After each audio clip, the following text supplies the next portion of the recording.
mistreat people and undermine the federal government's attempts to create racial equality in the region. In the 1920s, the Klan still hated African Americans, but they also opposed other groups, foreigners, Catholics, and Jews. They terrorized many across the country. 15,000 Klan members marched in Perry in 1924. 1922, James Morris purchased the most important black newspaper in the state, the Bystander. It had begun publication in 1894. The Klan demanded he sell it. They were unhappy with the paper's criticism of the KKK. Armed with shotguns, Morris and his brother chased the Klan off his lawn and threatened to kill anyone who returned. They did not visit him again. Morris published the paper for almost 50 years, advocating for black rights for decades. He kept his full-time job as a lawyer the entire time. Morris was a member of the National Association for the Advancement of Covenant, NAACP. He was president of the Des Moines branch from 1920 to 1923. His wife, Georgine, also served as president of the same branch. It led the drive for equality in the state, with legal activism, protests, and education campaigns. The group defended a black woman who refused to sit in the segregated section of the theater. They helped defeat a bill that would have forbid interracial marriage in Iowa. Segregation was widespread in the world, like most large movements. Blacks and whites rarely mingled, and economic opportunities were limited for African Americans. The NAACP challenged housing and employment discrimination, led by the two Morrises. He died in 1977. James Morris Elementary School in Des Moines is named for him. There's dozens of incredible people I could have talked about here, but these three are good representatives of the state's history, of people who wanted to leave behind a better world, who dedicated themselves to causes larger than themselves. Writing this book took 9 years, a lot longer than I anticipated. And as you can imagine, it made me appreciate the state more. But not just because writers fall in love with the things they write about, but I've come to appreciate the state for the things I was unaware of before I started the book. Here's some things mentioned in the introduction to the book. But before I get to this, a little bit of background. Everyone knows Dorothy Schrader. She's been mentioned before. Taught at ISG for more than 30 years. Her book, Iowa, the Middleland, was the first comprehensive history of the state. There have been some other books. Leland Sage wrote a history of Iowa. Mine is titled is A New History of Iowa. Kind of plays on his and my lack of imagination. Schrader argued Iowa was a state of moderate sensibilities. It did not have great wealth or great poverty, she argued. She wrote that it was a place of small towns and small town values, which all of you should recognize. A place where people valued families, communities, and education. Iowans were not known for showiness, glitz, or hype, she wrote. Her observations remain generally true long into the 21st century. I made out several points, some of which you see here. Iowa has one of the highest high school graduation rates in the country. For a long time, it had the highest. It has some of the lowest rates for high school dropouts.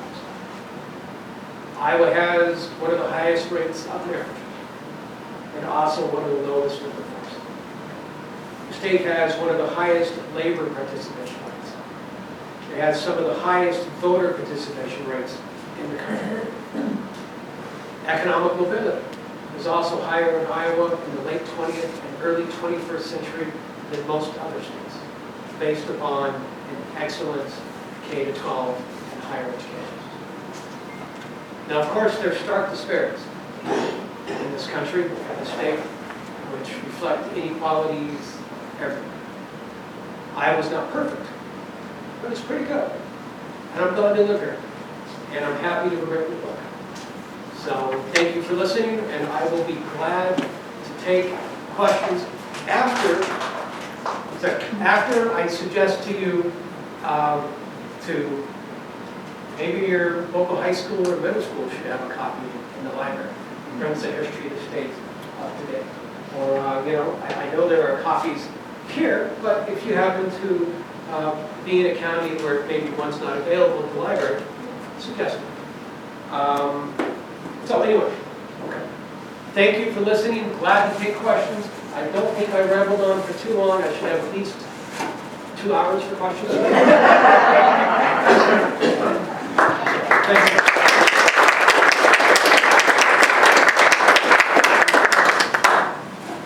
Maybe 2 hours and 20 minutes when they close here. Yeah. It seems like history is not regarded as a real big curriculum today. We're so pointed to tech and math. Do you find that in your students, your freshmen in your classes, that they don't have much understanding of the history of Iowa because they didn't get it in high school or junior high? In fact, you're not going to get state history in Iowa in high school or junior high. You might get a little bit in fourth grade. Whereas I think I had it in high school and junior high. Oh, you did? Yes. Okay. Well, maybe suggest that to some of the greater importance than me. But yeah, there's history is complex and it's messy. And the only time you get your state history is in fourth grade, when things are kind of watered down and a possibly more positive and patriotic story is tied. Then you may not have an appreciation for the complexities of your state history.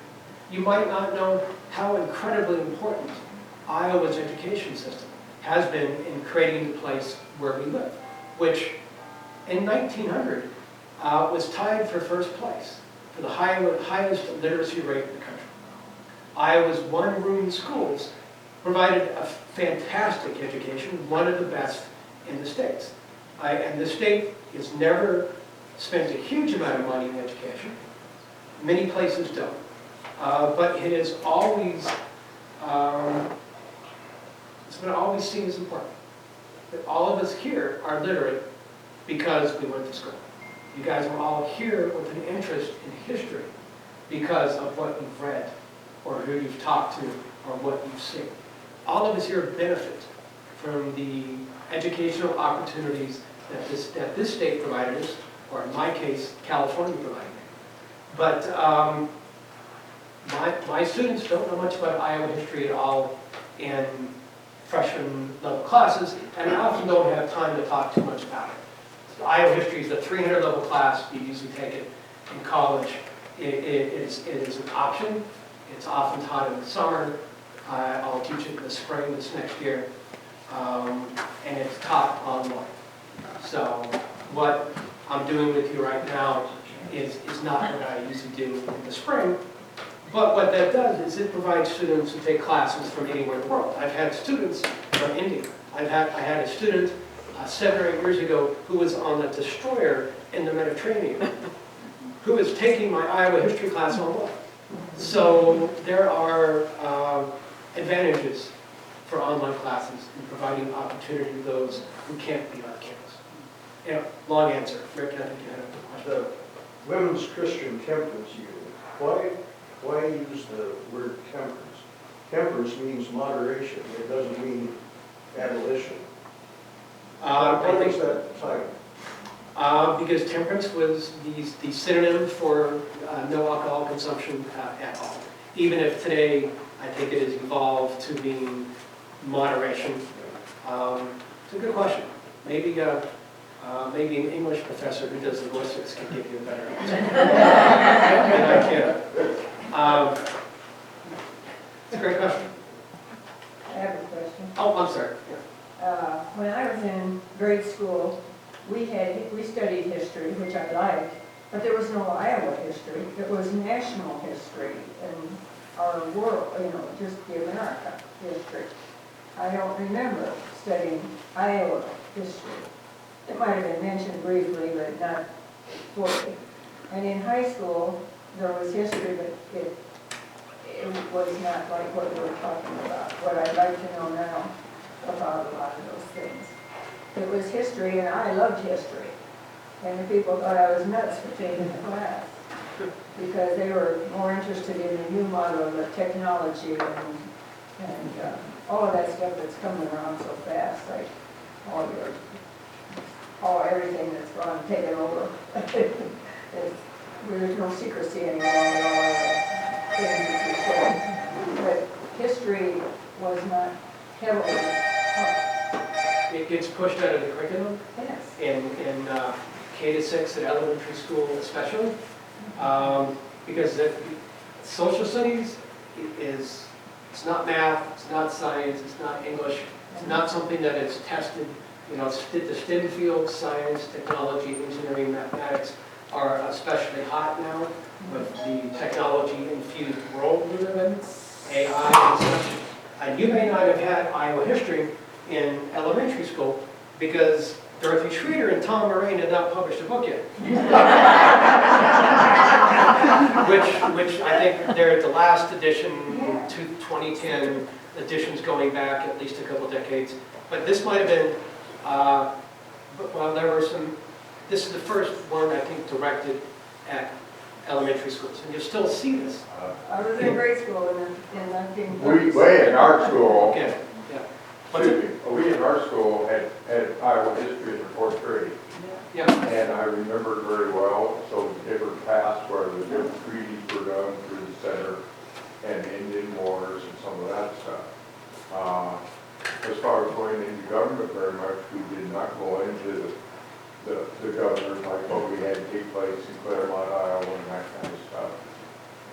Did you go to a bigger city? What school did you go to? I wrote the book. Oh, what school did you go to? But, What school? What oh, city? that's Northeast Bloodsport consolidated in Hamilton County. And during that time, we still had, up into the 5th grade, we still had kids coming in out of the country schools in our consolidated school. Now, I had 2 cousins about my age, and they still, up until high school age, I graduated in 59, they were still walking across the section diagonal to their school. And I never understood because they just didn't seem to be proud of their school like what we were in our community school where we had basketball and everything else. But out of those 2 of them got their doctorate degrees, and those 2 boys, and medical and otherwise. And so you can't put the country schools down at all. Norbert Borlaug went to a Iowa one-room school, and he went on to win Nobel Prize for peace. Both my parents were country school teachers. And There's a lot of stories of teachers and students in here. But Iowa history sometimes might only get a month, maybe 6, 8 weeks in elementary school. I did a talk back in March when I was overseas for Bergman Academy in Des Moines. And there was a teacher who was starting an Iowa history unit. And because she had so many other things to do, so much English, math, science, you name it, technology, computer, she had so much else to do, not her fault. That the social studies element where we study our state history got, left behind. Well, I graduated in 44 and was not, it just wasn't the major issue. And I studied a little of the national history and that kind of thing, but to come out and just really tell Iowa history, we didn't do it. I'm just looking forward to reading the book. Well, here you go. I'm looking forward to it too. I wrote the book and I've got one at home. I can apply the PDFs if need be. Okay, you Yes. have So- to. No, keep it. So how do other states, teach their state history? Well, the states like Texas make taking Texas history, if you're going to be a teacher, mandatory. Texas also requires both halves of U.S. history in college for everyone. So you sometimes might think Texas politics are interesting. But for someone like me, who is an historian, they teach tons of history classes. Everyone going to college in Texas is going to take both halves of U.S. history. If you're going to be a teacher, you take Texas. I know that because I had taught in Texas before I came to ISU. When I was in California, California history was not required in the colleges. But many states put much more emphasis on state history. But generally, overall, social studies is lost in the K-6 curriculum. Here in Iowa, you might take civics in 8th grade, world history in 7th grade, you might take a year of U.S. history,